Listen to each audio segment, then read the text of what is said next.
Many people in the West think there's a clear distinction between Russia and Ukraine, but almost all Ukrainians speak Russian. And this distinction has been something that has been peddled by Putin since 2014, dividing these two countries, and it's and kindling hatred. What I want to show you, I mean, there are so many videos on Telegram, for example, of Russian brutality to Ukrainian soldiers. There's some I simply don't intend to show you.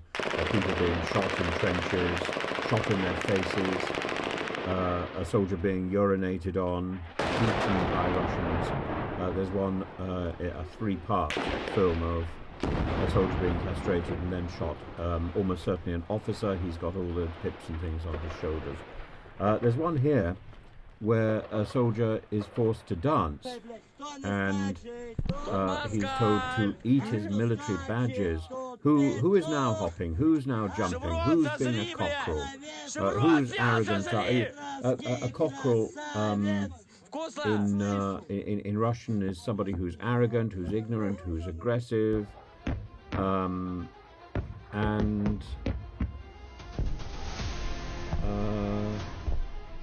I think this film is shot by Russians.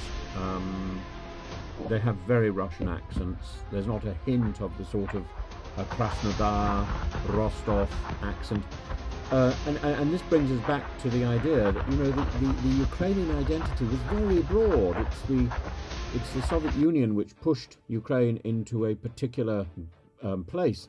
The Ukrainian identity goes all the way round over Rostov down to Krasnodar and into the Caucasus, and it encompasses very much that sort of Cossack spirit. And the Cossacks were destroyed by the Soviets, and so there is a memory of that, a sort of a genetic memory of that. But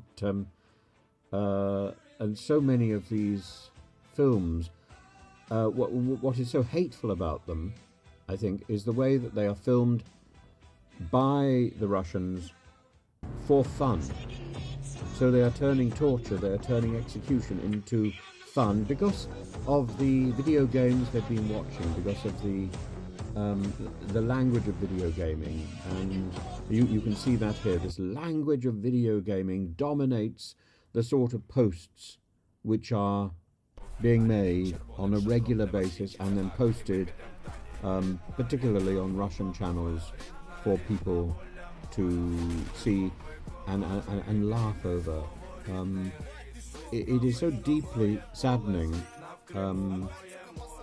and people are, you know, when you go back to the Nazi death camps, people were dehumanized by having their names taken from them, by having their hair shorn, by being made to wear a particular uniform, by being given numbers.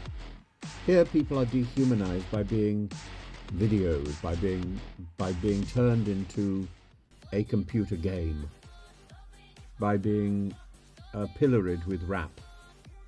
And I'm not saying that rap or computer gaming is wrong, but I am saying that these are the tools which are blunting the presentation. These are blunting the shared humanity, and these are the things which are these are the tools which are used to divide Russians from Ukrainians, and you know, so essentially in these torture videos, if you are not with us, you are against us.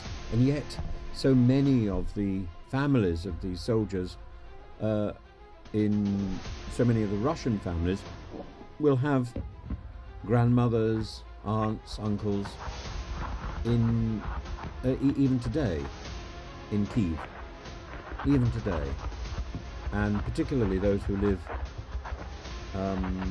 around Rostov will have families in both Ukraine and in Russia. So from that point of view, there's an element of the civil war here, and we shouldn't forget that.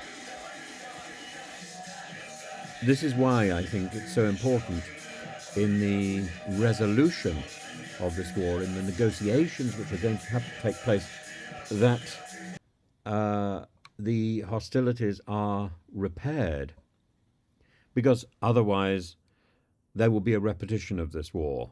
And this is why I think Ukraine needs to think very carefully about what happens to Crimea, because the Russian loss of Crimea will be a national humiliation in the same sort of way that Germany felt humiliated after the First World War. We need to think all the time of that great book, The Economic Consequences of the Peace by John Maynard Keynes, and how the effort to punish Germany was sowing the seeds for the Second World War.